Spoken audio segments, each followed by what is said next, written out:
Hello, I'm back again, and I'm here to read you Section 3 of The Princess Royale. It's written by Helen Cathcart. You can go ahead and get this book on Amazon, or you can read it and download it on Audible. It's only 1 credit if you buy it off of Audible. But I'm going to read it out loud to you all because I really think it's so important for everybody to see. But this is just pictures. I want to share with you some of the pictures of Scotland. I just think it's beautiful. I have been, and I have so many wonderful pictures. I think it took like 4 or 5 hours to ride by train, and I mean, to me, I can never get enough Scotland. I just enjoy it. It's a beautiful, beautiful place. So if you can see that, these are aerial views, and you have to have a bit of walking power to go up these hills, but they do have, for senior citizens, they do have ways of riding you up the hill and riding you back down the hill. But it's a beautiful city. And France is also, so right here is in the castle, and this is right off of the coast. It's just a beautiful city. So, and somewhere in there, let's see, you could see, like, I hope you could see,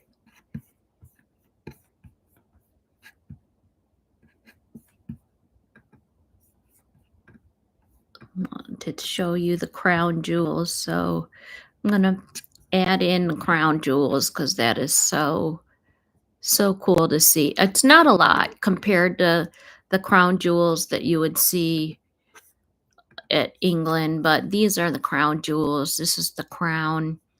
This is I think that's the iconic.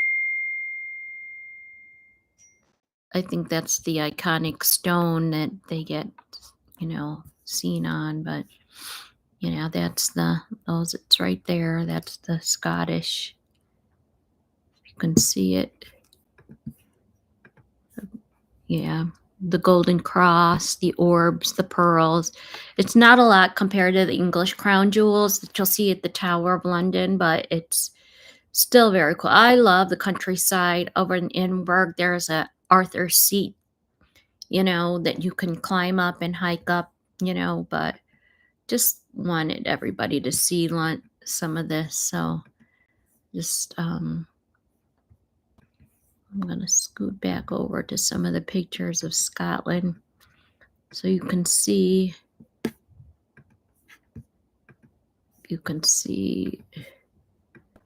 stained glass. That's a stained glass photo. This is the overview that you get right here. It overlooks the coast. And this is when castles, they were literally designed for defense. The story, when you read about it, and I think that's Robert the Bruce, when you read about these stories, when you read more about the history, you will see that Mary, Queen of Scots, is a very interesting story. So I just want to. It's just all Gothic. It's a very Gothically designed place. So I'm going to leave it there so everybody can see, and then I'm just going to proceed with reading. But this, again, it's Princess Royale. It's a very good, we're going into the history of the marriages. So Chapter 3, Scottish and French marriages. As long ago as the year 1221, princesses of the English blood royal established the sustained tradition of marriages in Scotland. The first of these ladies, a legitimate descent, was another Joanna. She was the eldest sister of Henry III, and he was wedded to Alexander II of Scotland in a halfway ceremony staged at York. The expense sheets of the journey included a palfrey and a saddle for Joanna's use. Show that horsemanship was an accomplishment of princesses even then, and the sons of the farers and the saddlers on the route made handsome profits in their turn of 30 years later, when her niece Margaret married King Alexander III. 1,000 knights, we are told, rode in the Lady Margaret's retinue, but this showy guard turned back at York, leaving her to the few hundred but decently enough dressed Scotsmen. Margaret found Edinburgh Castle dismal.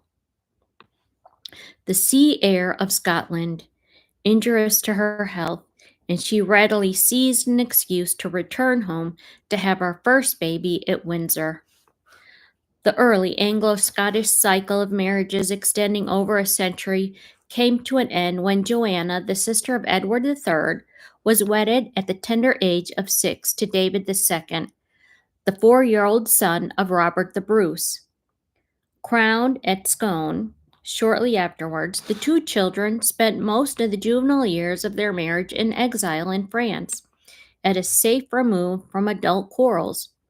But they had not long returned home when the young husband was taken a prisoner of war in some border skirmish, and they spent 11 years in captivity.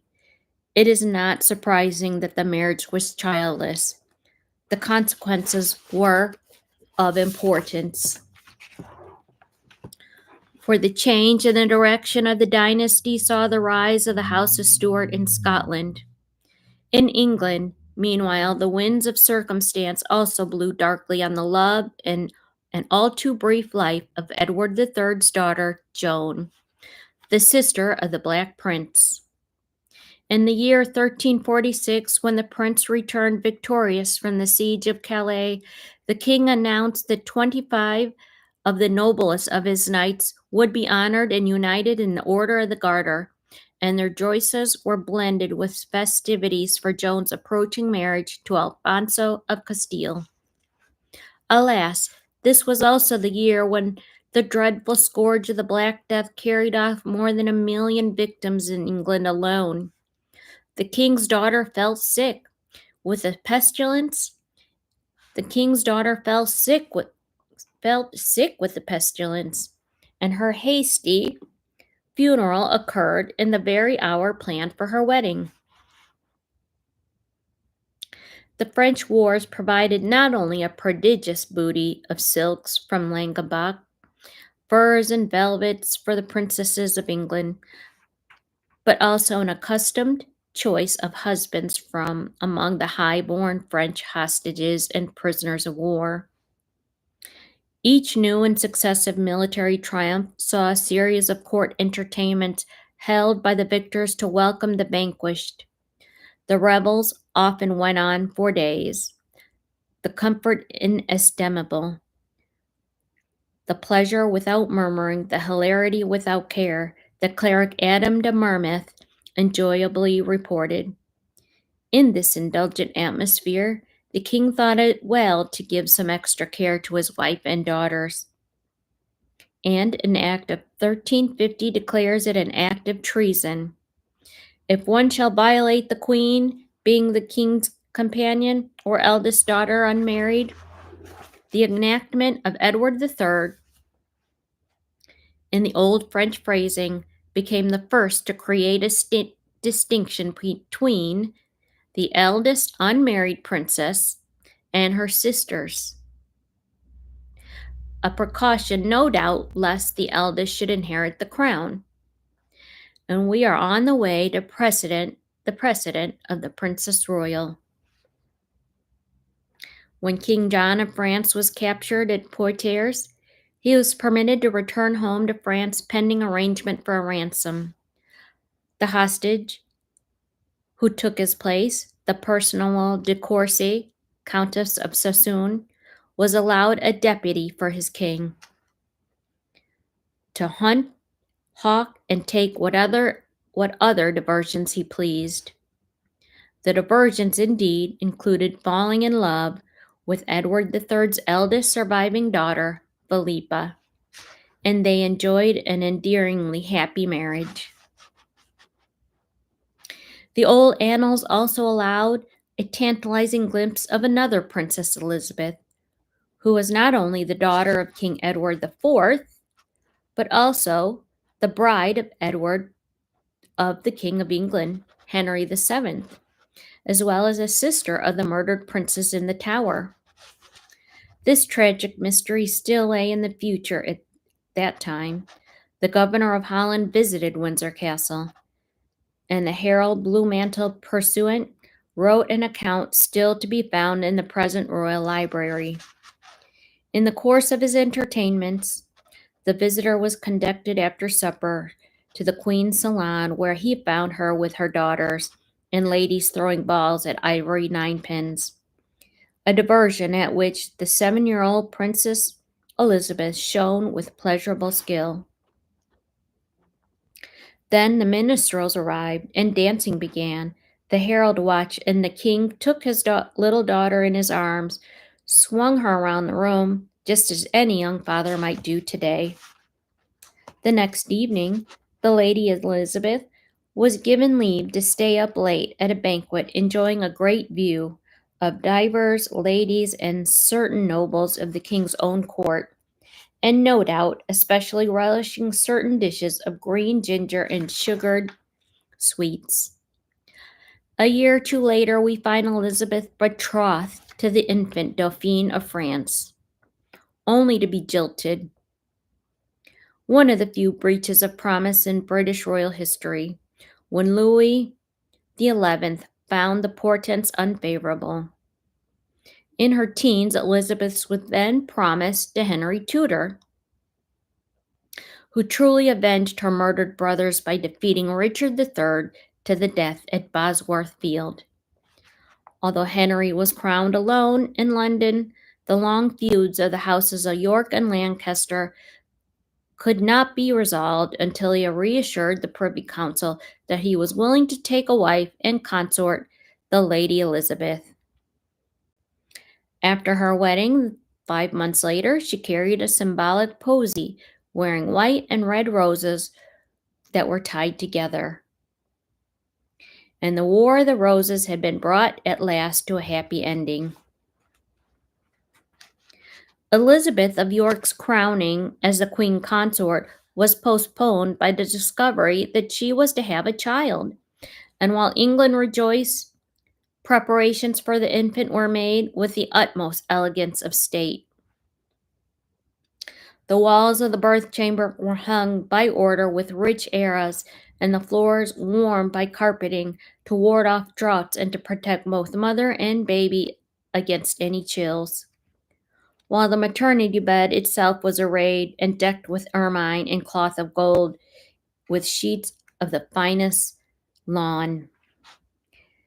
As if encouraged by this rich and lavish welcome, the baby boy arrived a full month early.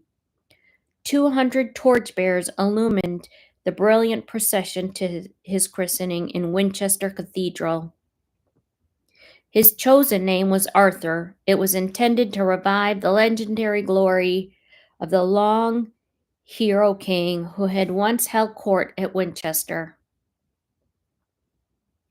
Unhappily for pomp and promise, Prince Arthur ironically caught his death of cold 15 years later in the mortal chill of quite another castle.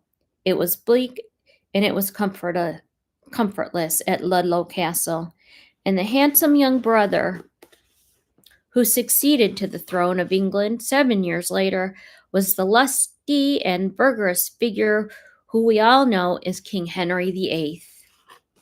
And that is the end of that chapter. So I will go ahead and read that in a different section, but it's very interesting to see how they use the marriages of young, and it's interesting, how it brought families together, like the Yorks and the War of the Roses, and it's very fascinating history. So, but I'll end this right here.